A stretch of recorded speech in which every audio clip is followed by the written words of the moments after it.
It's 12:45 or thereabouts. We're here thanks to Podcast Day 24, the 24-hour podcast conference in Australia, Europe, and North America.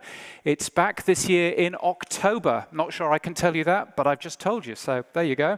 And it's run by your friends at Radio Days Asia and Radio Days Europe. Please do keep an eye out for the first speaker announcements for Podcast Day 24, which is just after Radio Days here. Now, later we'll hear from Tom Webster and from Rasmus Kidde about the data behind a successful podcast. But for now, let's get more into the money. And we're going to look at two elements here. We'll dive into the creative of great podcast advertising in a little bit. But first, let's learn a little more about how monetization works in podcasting from a man who has been podcasting since before it was called podcasting. One of the nicest and most thoughtful people in the industry, and possibly the tallest as well. I'm thrilled to welcome from Libsyn's AdvertiseCast, Rob Greenlee. Rob, I have a clicker for you.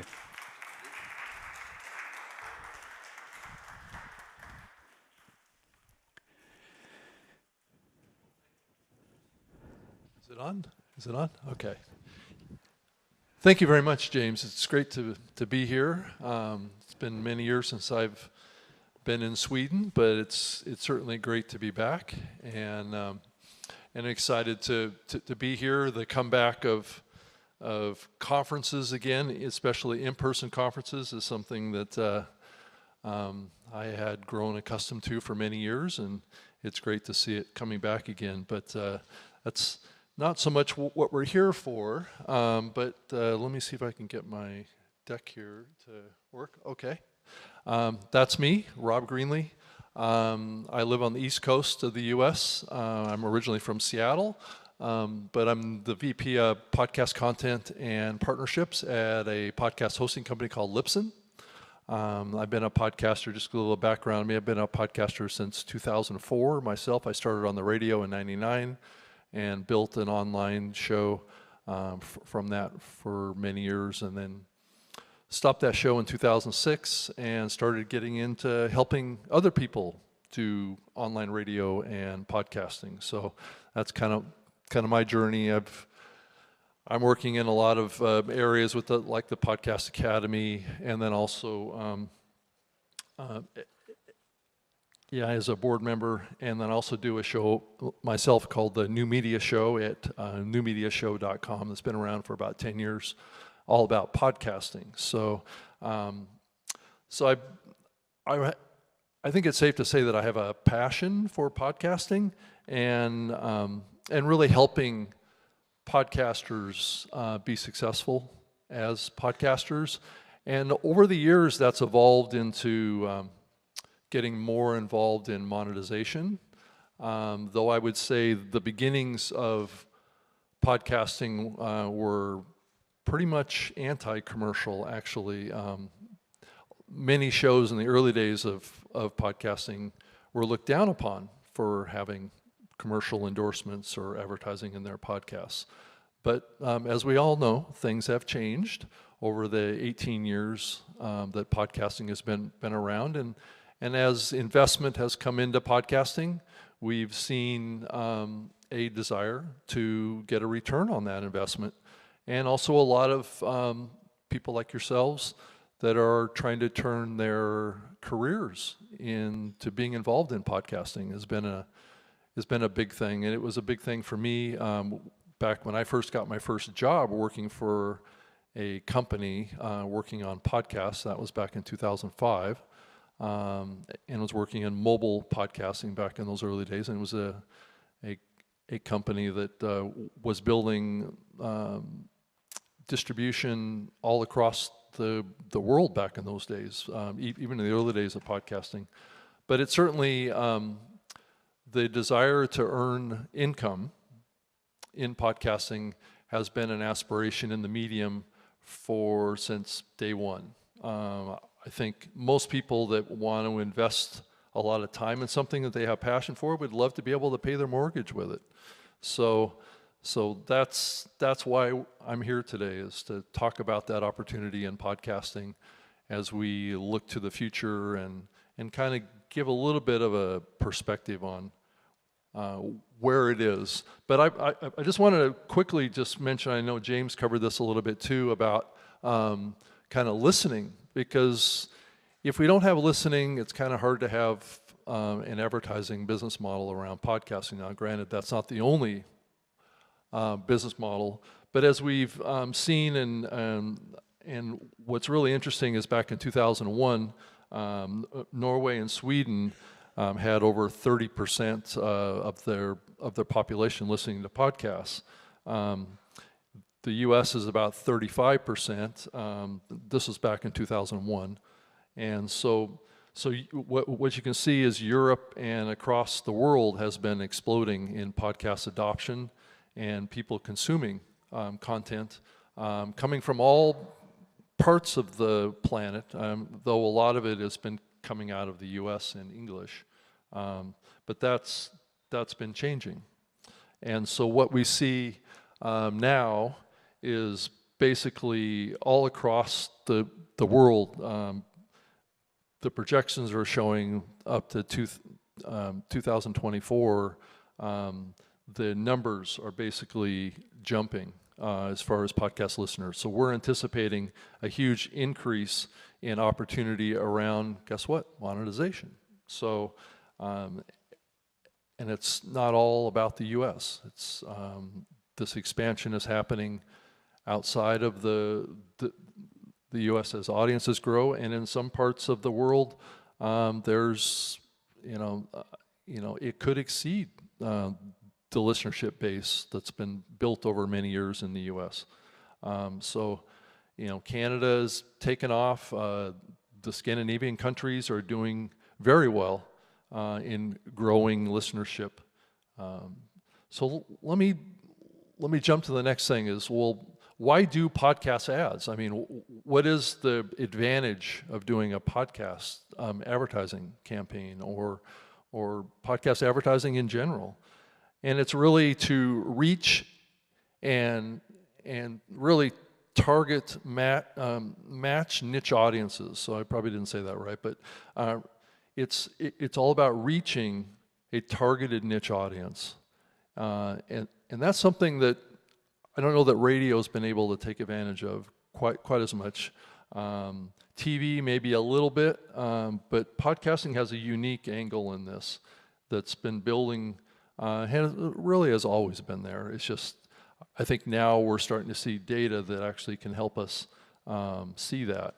And if the ads are done well, trust and ROI comes and follows from that. It's also typically a pretty safe medium for advertisers, because the advertisers like to feel like they're associated with something that their brand would want to be associated with. And it must be aligned across lots of aspects, like campaigns typically need to be longer. It can't be, now when I say longer, I mean over a longer periods of time, like over a month period of time. Frequency is important, but also it's the value of the message too. And Danielle is going to get up and talk about that a little bit here in a few minutes. But driving that unique message that drives a perception of trust is very important. And what do the advertisers get from this? Well, the advertisers are getting typically a pretty highly educated audience with some disposable income that they can spend. So, and hopefully that remains the case as we move into a recession on a global scale. But that's something that that is pretty attractive to advertisers. So, and podcast audiences are trending younger, which is also appealing to many advertisers.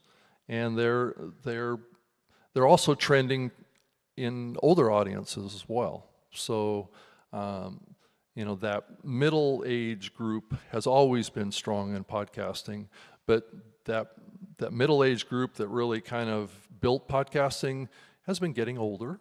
So they're now shifting into the 50 range. But what we've seen is really a growth in the younger audience. And that's been a result of newer content that's being produced that really kind of caters to that younger audience. So, and then to kind of move on to the dollars here a little bit, podcasts are typically sold on the advertising side based on a cost per thousand, or what's called a CPM, or cost per milli is what it really stands for. And that is really paid to reach a targeted audience. And it's typically less than what it costs to run ads and video. Now, granted, I've seen some numbers come out that are showing CPMs in YouTube being quite high in Europe, but kind of low in the US. So it's kind of an interesting contrast. But I'm going to talk about the actual CPMs here in a minute. But the best ROI, and this is an important thing to think about if you want to get involved in podcasting. And I'm sure if you're on the content side of podcast production, you'll really need to think about your choice between who is your customer. As a podcaster, who is your customer? Is your customer the audience, or is it the advertiser? And I think that discussion was just had a little bit up here on stage prior. And I think it's an important thing to think about it from a content creator perspective, because it could have a big impact on the growth of your show and who you're trying to reach. And so, but my experience is the best ROI are shows that cater to the audience, because they're thinking about the audience first, not the advertiser. And that is something that I think is important to think about. Podcasting also builds stronger trust relationships with audiences, and it also builds advertiser trust with the audience too. So that's the real value. It's the message of the advertiser in a place that the listener can trust what the host is saying about the advertiser. And that's the real value add. So let's talk quickly about the podcast ad formats. This is getting more complicated all the time as we take advantage of technology in podcasting, but pre-produced programmatic ad spots are typically 15 to 30 seconds in length. So there's also the concept of live reads and pre-recorded host reads that typically are range between 30 and 90 seconds in length. There is this concept now, this new buzzword that's floating around called faked-in advertising, and this is basically where you pre-record a host read and you use dynamic ad insertion to inject that. That is a fast-growing method right now that a lot of big shows are doing as a way to scale advertising campaigns across archives and pull out old ads and put in new ads.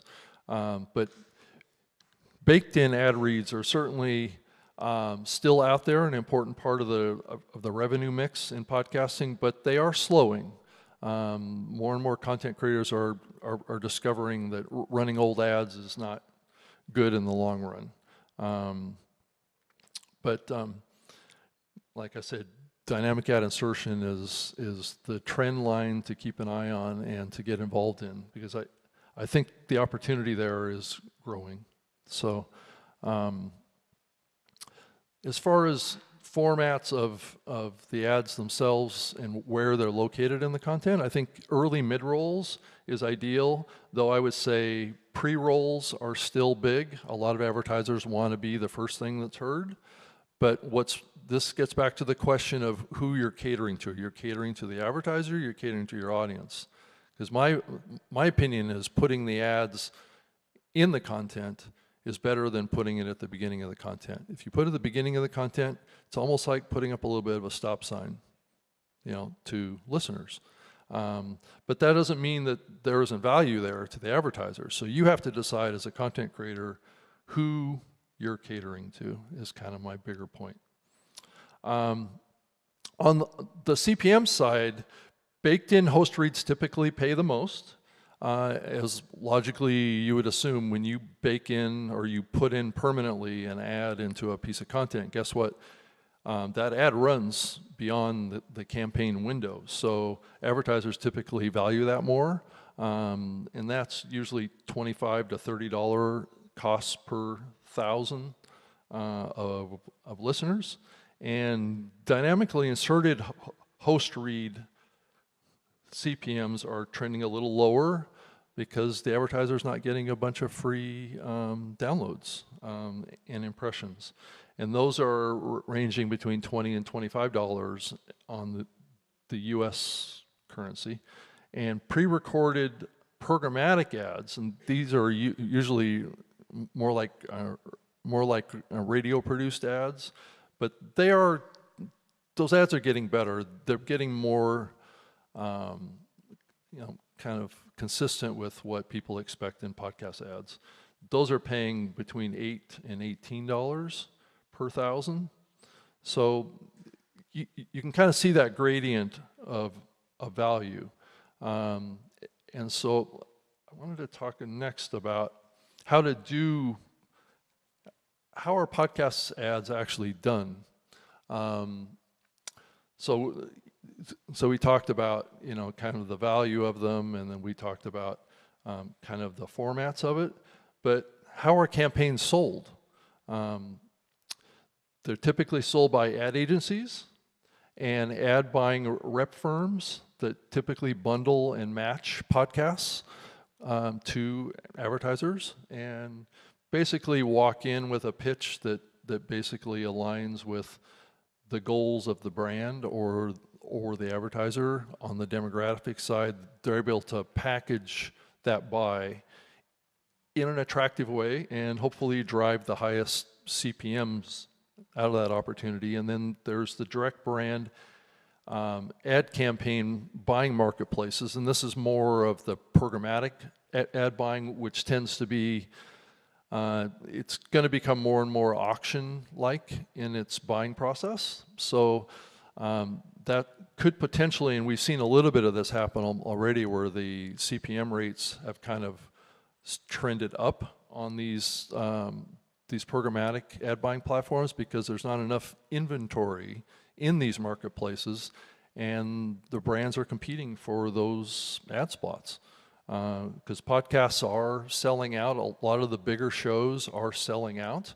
So ad buyers are having to look kind of further down to smaller shows for opportunities to get those unduplicated audience impressions. So, and then there's the old reliable where podcasting really started in this area is direct show sales, where the show actually goes to the advertiser or has an existing relationship with a particular brand or an advertiser, and there's typically no splits or whatever. The show keeps 100% of that usually.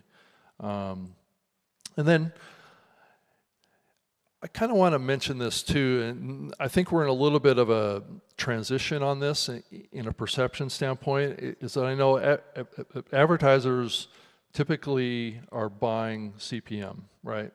On IAB certified downloads. Now I know that there's other metrics across the world other than IAB, but that was the one that I think that happened first.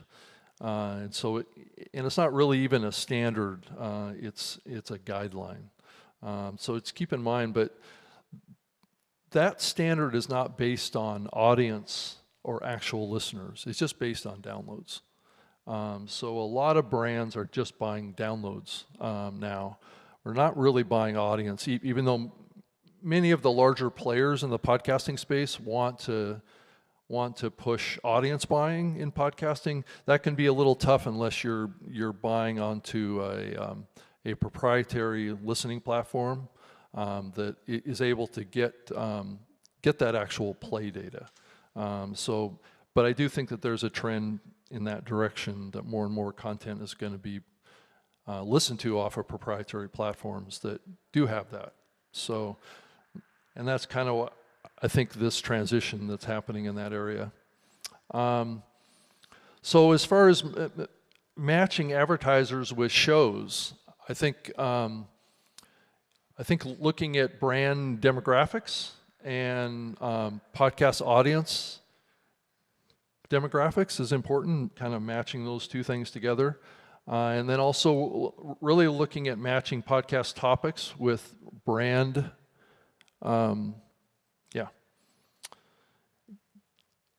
with brands, I think is really, really, really important as far as those audience topics. And then and we've also seen a targeting of IP addresses be something that's been questioned on the privacy side. And I think we're going to be moving to transcripts more for contextual targeting as you look to the future. And let me go ahead and jump to premium. Let me go through this premium really quick. So I think we've seen a shift to podcast subscriptions. Just the terminology of it. I think subscriptions have typically meant free, but now they mean paid. So I think we've seen that happen. I think they've been also bonus content and freemium is part of the premium side. And annual and monthly paid subscriptions for shows that don't really fit with the advertising side. So it's actually been kind of a slow process to build audience and subscribers on the premium side, and I think you have to be patient with it. And the fees for providing a premium service are typically like 30 cents per transaction and a percentage of the card fees. So I don't know, am I running out of time? Am I doing okay? Yeah. All right. Let me go doing sponsorships and crowdsourcing. You know, sponsorships are something that that typically public radio has been, or public support platforms have been doing with less commercial pitches, and typically are more brand support mentions. And I know many of you are involved in radio are certainly seeing this. But it's also an area that's on the sponsorship side that's very compatible with the host read endorsement model that has made podcasting very successful on that side.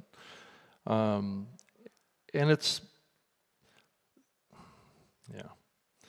I think that the moving away from the CPM model, I think is something that can be of value, especially to smaller shows, to try and just bundle the show together in a way that drives value in the relationship with the niche audience.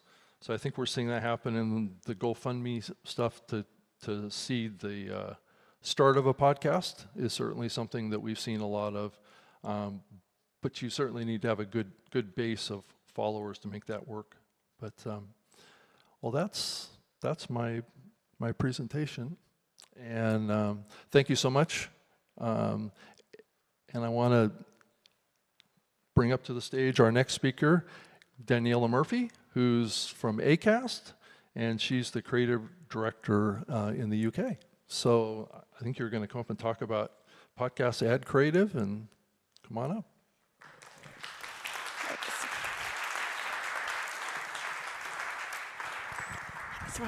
No, it's all right, I got this. Yeah, I got those. Oh. Hello. Right, does my clicker work? Oh, that'll do it, yeah, big. There we go. Went slightly off brief, but my name's Danny. Hi, everyone. Ross has done a brilliant job of explaining how you can make podcasts pay. I'm going to build on that by talking about how you can make podcast advertising pay without selling out creatively? So a bit about me first. I grew up wanting to get into advertising, or I wanted to make adverts when I was young, probably not that young, but thereabouts. Because advertising was great when I was younger. It's where I heard new music. So this is Flat Beat from the Levi's ad. I don't know if anyone's familiar. It's also where I got many of my jokes in school, or many of us did, especially in the UK, running around the playground going, you know, when you've been tangoed, and what's up, from the Budweiser advert. And then also, I grew up in a fairly working class family, so we weren't really ones for like theatre or art galleries, but my granddad did have those beautiful Guinness posters on the wall. And there were these amazing TV ads.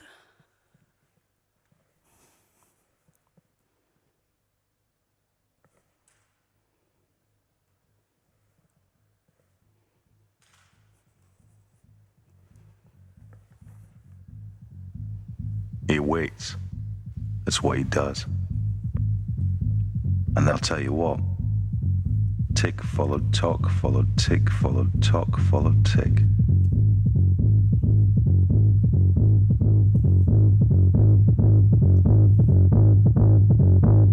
Ahab says, I don't care who you are, here's to your dream.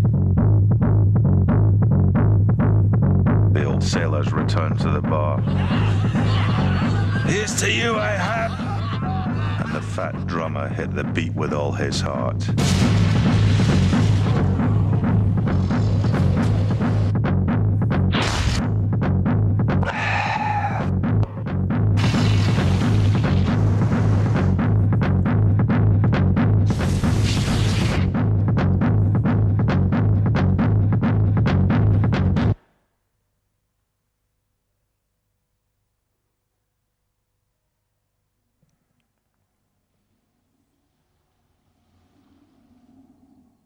Here's to waiting.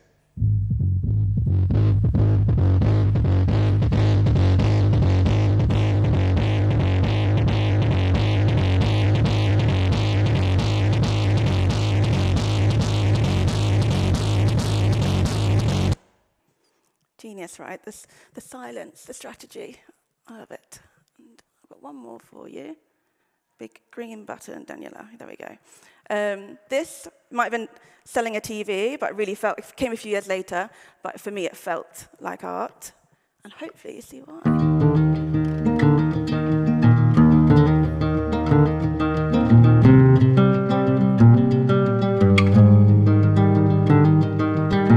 One night to be confused, one night to speed up truth. We had a promise made, 4 hands and then away. Both under influence, we had divine sense to know what to say. Mind is a razor blade to call for hands of above to lean on. Would it be good enough for me now?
But by the time I actually got into advertising after uni and a brief stint in journalism, things looked a lot different. The ad blocker had arrived, and for good reason. The internet meant free content, which meant more ads, banner ads, pop-ups, those really annoying retargeted ones that even if you looked at a pair of shoes, they'd follow you around the internet for weeks. And I guess you could say that radicalized me a little bit. Because over the years, I've worked as like a creative, a traditional above-the-line advertising. I've worked in media partnerships. I've worked with branded content, but always with a firm belief that ads should shape culture and fund it, not get in the way of it. Because it's great that we have the opportunity to pay for ad-free content from the likes of Patreon, subscription services like Acast Plus, as we've heard about today. But we need to be mindful of what business professor Scott Galloway calls a tax on the poor. Advertising doesn't need to be a tax that people have to pay in exchange for content. People love podcasts. We've heard lots of that today already. It brings me joy every day to work in a medium that people are really, really fanatical about. But what makes you determined is knowing that we can make brilliant advertising and make advertising that is just as good as, if not better than, the brilliant podcast content it supports. If I had to sum up our job at Acast Creative, it would be that. So to make sure podcasters can make money from their podcast through ads, but that the ads themselves are just as enjoyable as the podcast content, not a tax. I'm going to give you a few examples. So, like for Chat and Shit, the Save the Planet, a climate change special of the Chat and Shit podcast, we created in partnership with Virgin Media O2. Here's a video clip from the hosts, Hugo and Stipa, talking to environmental campaigner Fran Rocky about how to change the climate change conversation. What we need to do is make it more sexy for young people.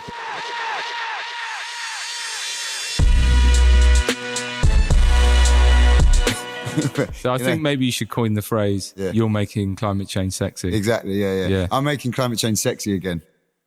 Yeah. Do you know what I mean? By calling it down. Print some T-shirts. No, don't print T-shirts. No, don't. Put them on existing T-shirts. Yes. Or just get it tattooed. Yeah. On my lower That's a back. bit permanent, but... No, but it should Why be. not? Why not? And not with a tattoo gun, with bamboo and ink. Exactly. I'll do it for you. Yeah, so it's more natural. Yeah.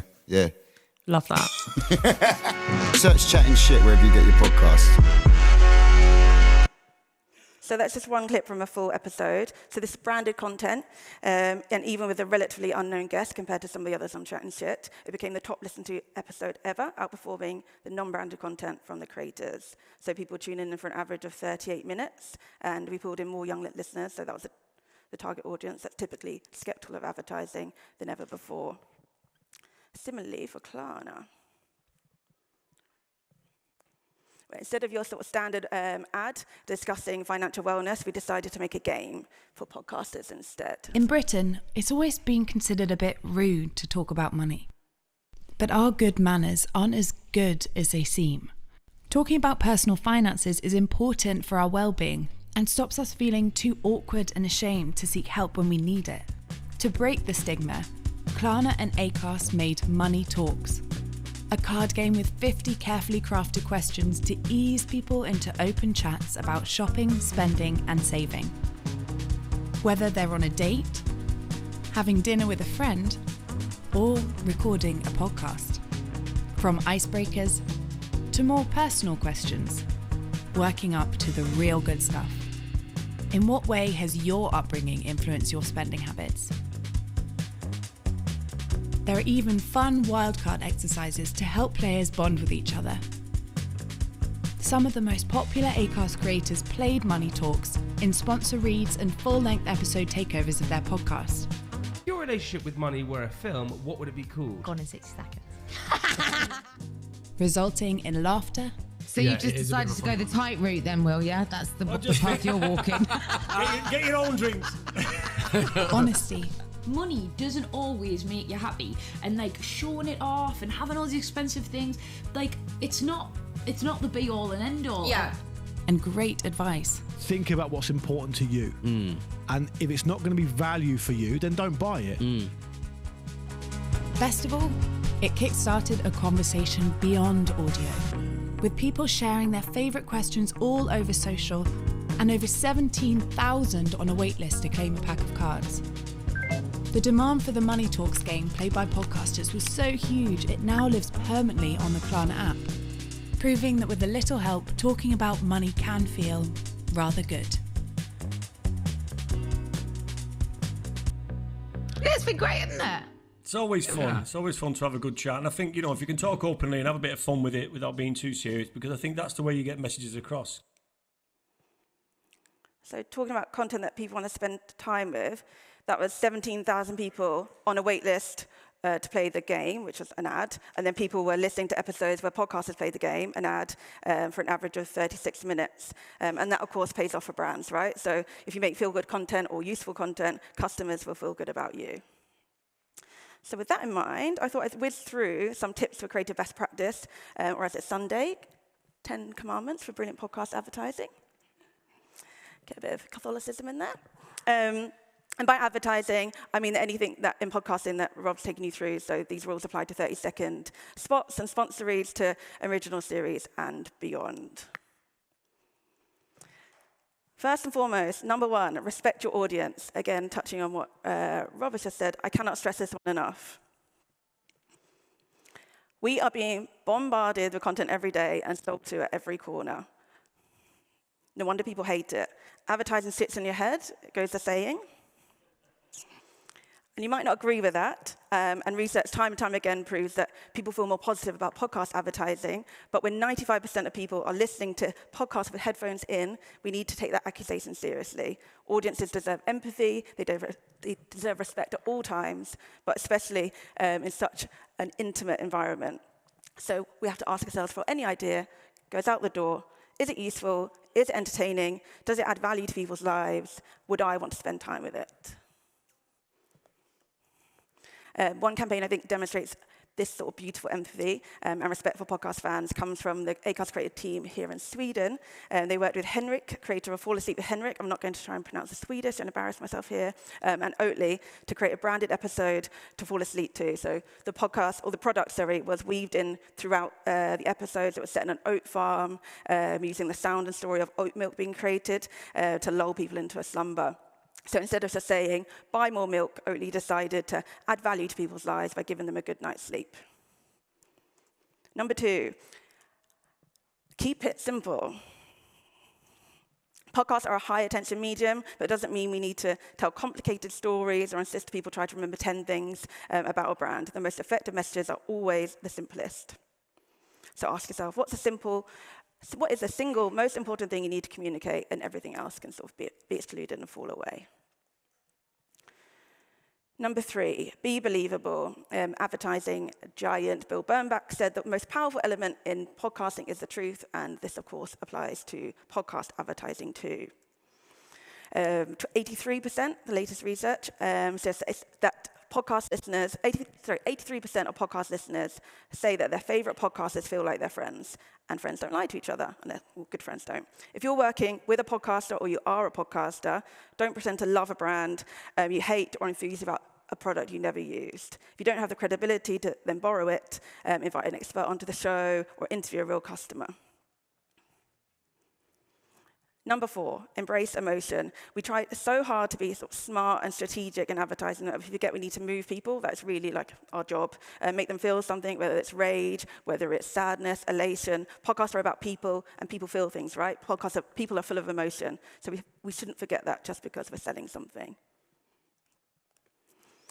Number five, stories, not scripts. One way to kill emotion and authenticity is to rely on scripts. Scripts, of course, have their place. A perfectly crafted 30-second spot, for example, but it's not how to get the best out of podcasters. So instead of thinking, what exactly do I want them to say, think, how can I get the best story out of them?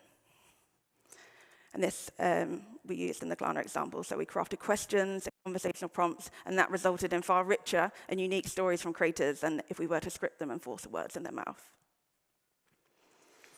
Number six, show, don't tell. So this storytelling technique is just as important in podcasting. A headphones-on environment means you can use spatial audio or immersive sound to sort of place people in soundscapes and areas and locations instead of relying solely on words. So you can paint pictures in the minds. I'm sure we all agree here that audio is a visual medium in that respect.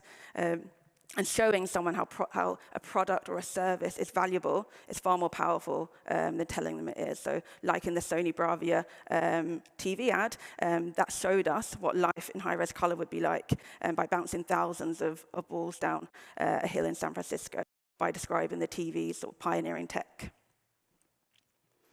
Podcast who does this really well is Catherine Ryan, I think. She does a great job of this with her Gusto partnership, so the Recipe Box company.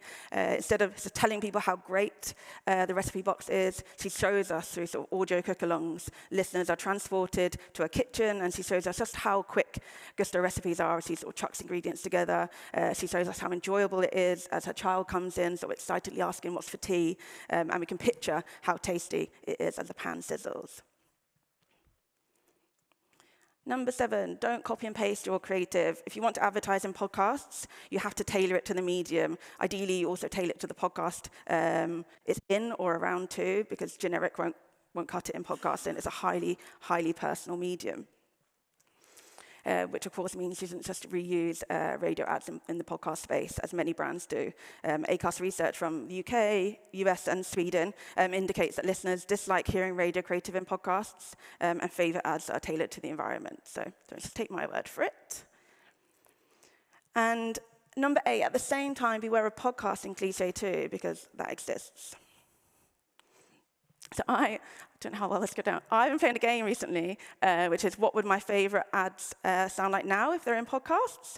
And they're not bad, but the exercise definitely exposes how easy it is to fall into the trap of sameness.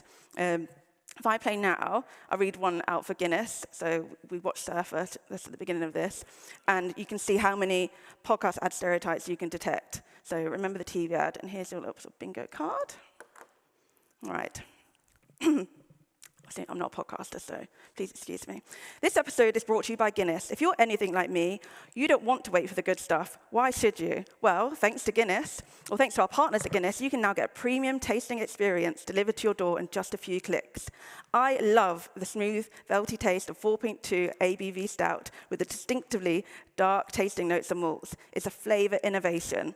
So why, and you guys know just how much I love innovation. So why wait? Head to Guinness.com now and use the offer code podcast for 10% off. That's podcast, PODCAST. Drink responsibly, over 18s only, terms and conditions apply. The Guinness word, blah, blah, blah, blah, blah. So there's a fair few of them, right? It's important to stress here, by the way, that these podcasting cliches, I think, are becoming more and more common, are almost never the podcaster's fault. The blame relies, that's solely on the brands even. I mentioned respecting the audiences at the start, as did Rob, but I think we can respect podcasters as advertisers by not forcing them to say words that they'd never say in real life. So can we make the ASA guidelines more interesting? Could we use words that people use in real life to describe products rather than innovative, premium, award-winning, and all that sort of jargon? We can respect audience and podcasters by always thinking, is there a more interesting way to say what I want to say?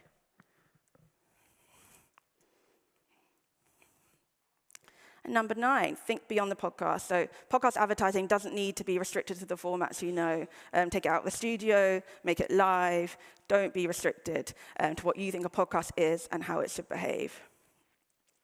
And this is an approach we took for Starling Bank, another finance brand, but we wanted to move away from the sort of traditional podcast format of people talking in a studio. So we set podcasts as a challenge. Instead of just talking to their families about their family finances, we got their kids to take over the family budget for like a week and a day, and then they recorded their experience over the course of the week, and then we edited that content captured into an episode. And here is one of the sort of the social ads from Scummy Mummies, one of the Acast podcasters, to promo their episode. And hopefully agree that the result is far more interesting than a straightforward chat in a studio. Hello there, everyone. We're uptown in London today, aren't we, Ellie? We are. It's very exciting because we've given our sons Starling kite cards and a budget so they can spend the money for the whole day. They have to pay for everything, don't they? That's right. They had to pay for the train tickets. I had to beg for a cup of tea at the train station. Can I have this? I was told I was allowed 1 coffee, either at the start of the journey or the end of it. Not 2, 1 coffee, Mummy. That's all you're having. That's right. But they had to budget for everything, and they were very cute in the pizza restaurant. We had big, very serious chats about how much things cost, and I love the fact they thought the mortgage was 10 grand a month. Yes. Can considering the size of my tiny house, I think not. We don't live in North London, lads. No. Yes. And I asked her how much they thought the cinema trip might be, and they said £500, which actually, once you factor in the nachos and the popcorn and the parking, that's not far off, is it? Yeah, pick and mix is barely £1,000 these days. But it's been really interesting, and they've bought themselves toys, and we've had to kind of negotiate, and they've also got to factor in dinner later on tonight. So Hugo spent some money on toys, and now we've got to eat at home, boringly. Yes. But anyway, we're going to do a whole podcast episode about it. So if you click the link, one sec. If you click the link. Then, with kids. I think is it come to apply for a loan? Yeah, that's it. And they also bought us Mother's Day gifts. And I love that it comes up on the app. This is the great thing about the Starling Kite Card. Let's just say one of our sons loves us £4 more than the other one. So anyway, Starling Kite Card, really good fun. We've had such a laugh. It's been really fun. You can hear all about it. Click the link. There'll be links there. All right, bye. The thing I love most about that is that you can tell they're having a great time, right? They're just having fun and they're making an ad, which brings me to my final commandment, which is have fun. We take it far too seriously sometimes. We get bogged down in data and planning and effectiveness, and those things are really, really important, but so is fun. If the podcast is having fun making the ads, it will definitely show in the work. I believe that lots. Because I always thought that this looked really fun to make.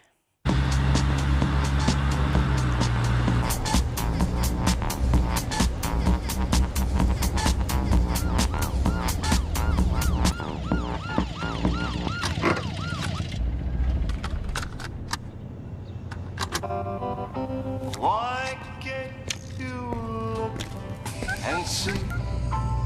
Could I see your papers, please? What's really happening to me? Everybody else seems to know. Mind stepping out of the car, sir? What a lonely man can be. Why can't you look Could you open the trunk, please? like you one time looked at Have a good day, gentlemen.